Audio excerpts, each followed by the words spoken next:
आप जानते हैं, मैं मुंह से बता रहा हूं आपके मन की बात। इन्होंने खड़ी की है कि इस देश के अंदर सिविल वॉर हो। इस देश के अंदर जितना गरीब, जितना मुसलमान, जितना एससी, जितना एसटी, जितना ओबीसी, जितना दलित है, इसको इतना दबाया जाए कि इस पैरों की जूती बन के नीचे रहे, सब सड़क पे आ जाएगा। संगियों, तुम्हारी औकात नहीं है कि तुम खड़े भी हो पाओ। तुम सालों खड़े इन्हीं दलितों, एससी एसटी के बलबूते पे होते हो। जितना मुसलमान से लड़वाते हो, इन्हीं तीनों को लड़वाते हो। तुम तो है कितनी संख्या में, कितने क्षत्रिय हैं इस देश में? 3%। कितने ब्राह्मण हैं? 1%। दुनिया तो लड़ता नहीं है। तो तुम्हारा जो पूरा का पूरा हिंदू है वो है तो एससी एसटी ओबीसी। अब ना आएगा तुम्हारे साथ जितना तुमने गरीबों को मारा। चार चुलबुल मुसलमानों को छोड़ करके कोई मुसलमान इनके साथ नहीं है। सिख इनके साथ नहीं है, ईसाई इनके साथ नहीं है, और हिंदुओं में सबसे बड़ा तबका जो काउंटिंग में आएगा वो इनके साथ नहीं है। तो मोदी, अगर तुम चाहते हो और तुम्हें यह लगता है कि आर्मी तुमको बचा लेगी, बेटा ये देश तुमको इतना मारेगा कि तुम मारते आए हो, बहुत मारेगी तुम। मुसलमान, गरीब,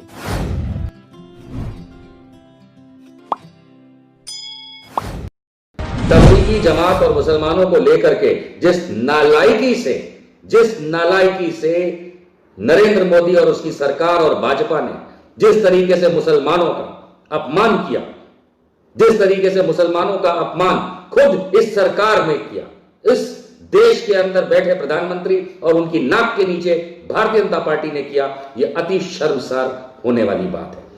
मजा तो और तब आया उन लोगों को जब देश का मीडिया कहलाने लायक जो बड़े बड़े चैनल हैं, ये बड़े बड़े चैनल जब अपनी टीआरपी बटोरने के लिए कुत्ते की तरह भौंकने लगे, कुत्ते की तरह। और इनके पास सिर्फ एक राग था, निजामुद्दीन तबलीगी, निजामुद्दीन तबलीगी। इसका असर यह हुआ दोस्तों कि राज्यों के अंदर, कई राज्यों के अंदर हमने ये देखा कि तबलीगी जमात मुसलमान के घरों में घुस करके किस तरीके से पुलिस ने बर्ताव किया, किस तरीके से लोकल बॉडीज ने बर्ताव किया। और आप माने या ना माने, ये नामुराद नरेंद्र मोदी चुपचाप मुंह में उंगली डाल के बैठा रहा। वो इसलिए बैठा रहा क्योंकि वो सिर्फ ताली बजाना जाता है, ऐसे सिर्फ यही जानता है। हकीकत मानिए कि मुसलमानों को इतना प्रताड़ित करने की बात हुई कि देखा हमने किस तरीके से पुलिस वालों ने, किस तरीके से संघियों ने, किस तरीके से भाजपा वालों ने इन लोगों को, मुसलमानों को तबलीगी जमात के नाम पे परेशान करना शुरू किया। और टीवी मीडिया, एक उदाहरण देता हूं, वो एक है दीपक चौरसिया। वो दीपक चौरसिया वो बैठ करके तबलीगी तबलीगी तबलीगी कर रहा था। उधर वो एक है सुधीर चौधरी नाम है उसका, वो वहां पे जी न्यूज में बैठा हुआ, तबलीगी जमात का आज ऐसा हुआ, तबलीगी जमात ऐसा हुआ। और इन लोगों ने, इन मीडिया वालों ने और भाजपा वालों ने और संघियों ने तबलीगी जमात और मुसलमान को देशद्रोही साबित करने की कोशिश करी।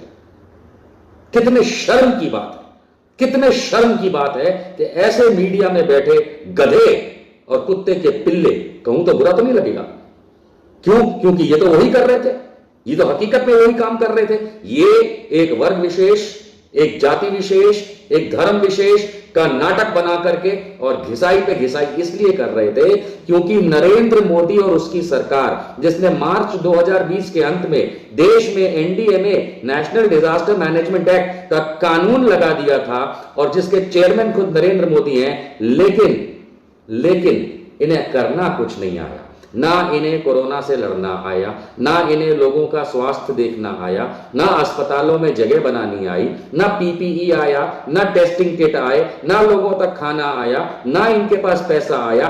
बस इन चीजों को छुपाने के लिए भाजपा और मोदी ने एक गेम खेलना शुरू किया। इनको फिर मिल गया मुसलमान, घिसो घिसो घिसो।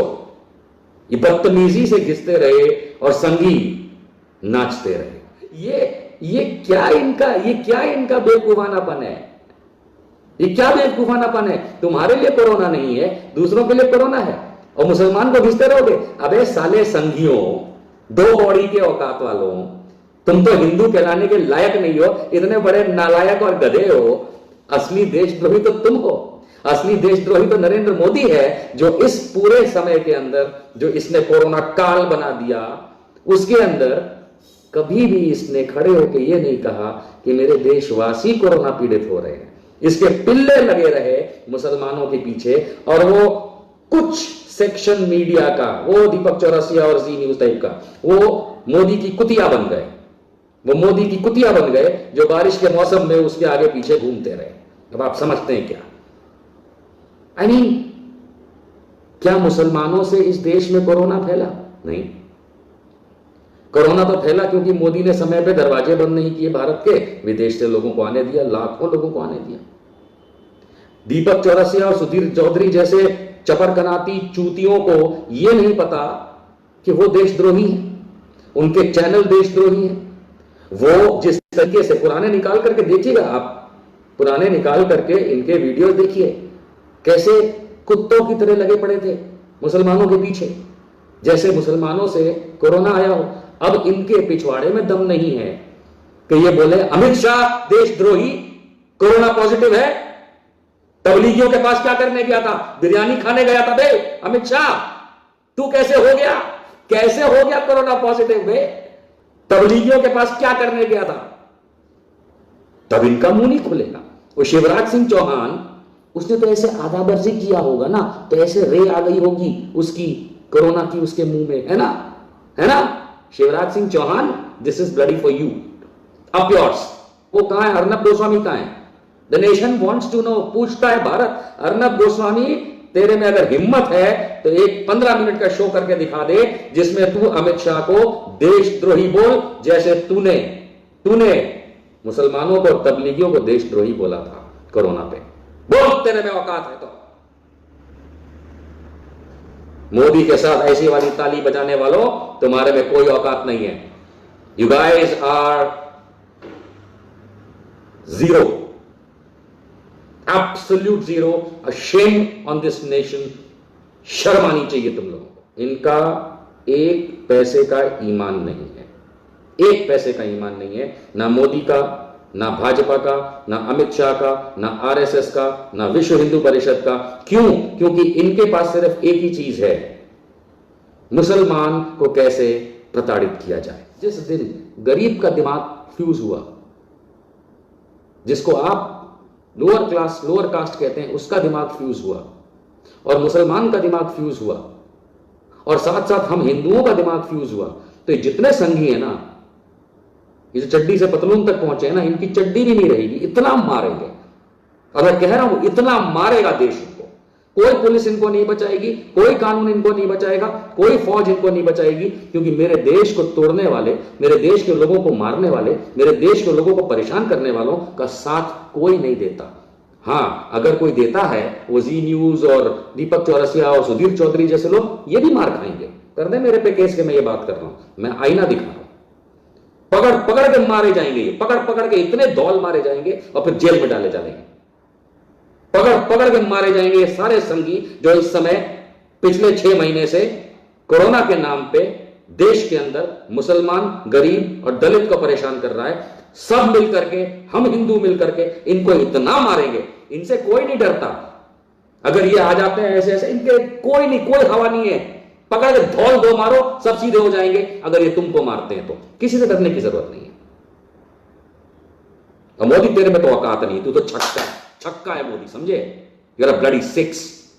क्योंकि अगर तेरे में औकात होती तो तू देशवासियों के लिए बात कर रहा होता, तू देश वालों के लिए बात कर रहा होता। तू क्या करता है? चीन घुस गया, नहीं घुसा। राफेल ले आया बीच में, तेरे राफेल लाने के बाद भी चीन ने हमारी जमीन नहीं छोड़ी, समझा? उधर नेपाल ने हमारे उत्तराखंड को, अपने के हिस्से को अपने नक्शे में दिखा दिया। उधर पाकिस्तान हमारे पीए को, जो पीओ के दबा के बैठा है, उसको नक्शे में। और तुम क्या कर रहे हो? छक्कों की तरह ताली बजा रहे हो।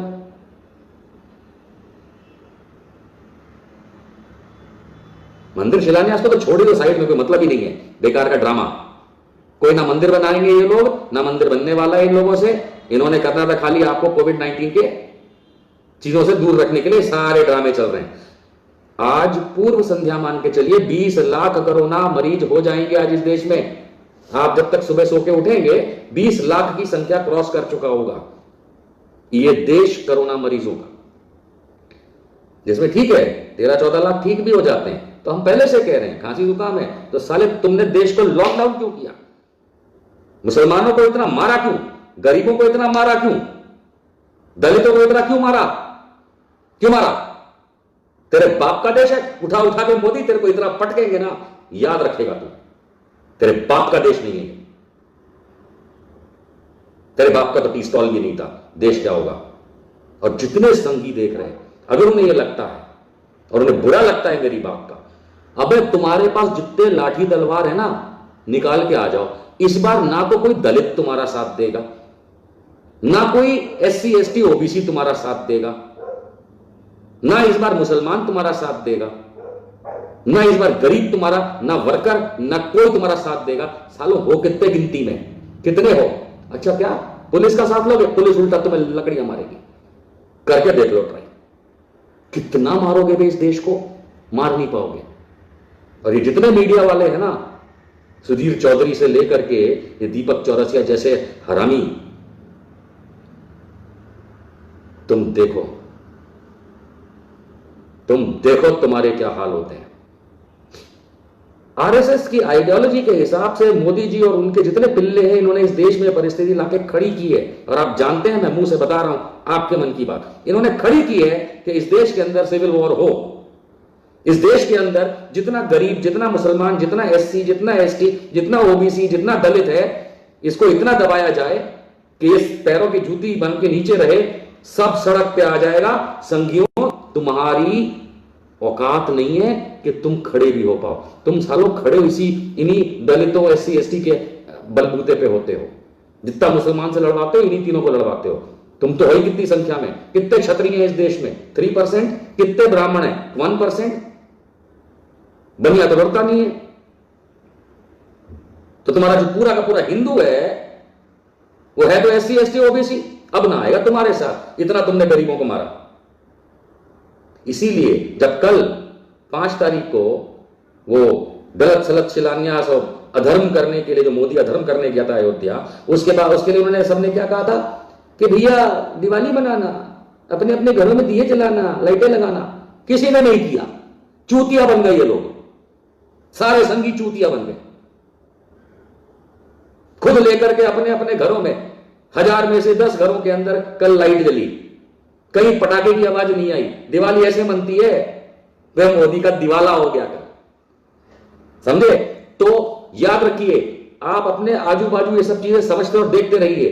अब ये समय परिपक्व है, हो चुका है कि ना तो दलित RSS के साथ है, और मैं संख्याओं में बात कर रहा हूं, ना दलित है, ना SC है, ना ST है, ना OBC है, ना गरीब है, बहुत बड़ा शिक्षित वर्ग भी नहीं है।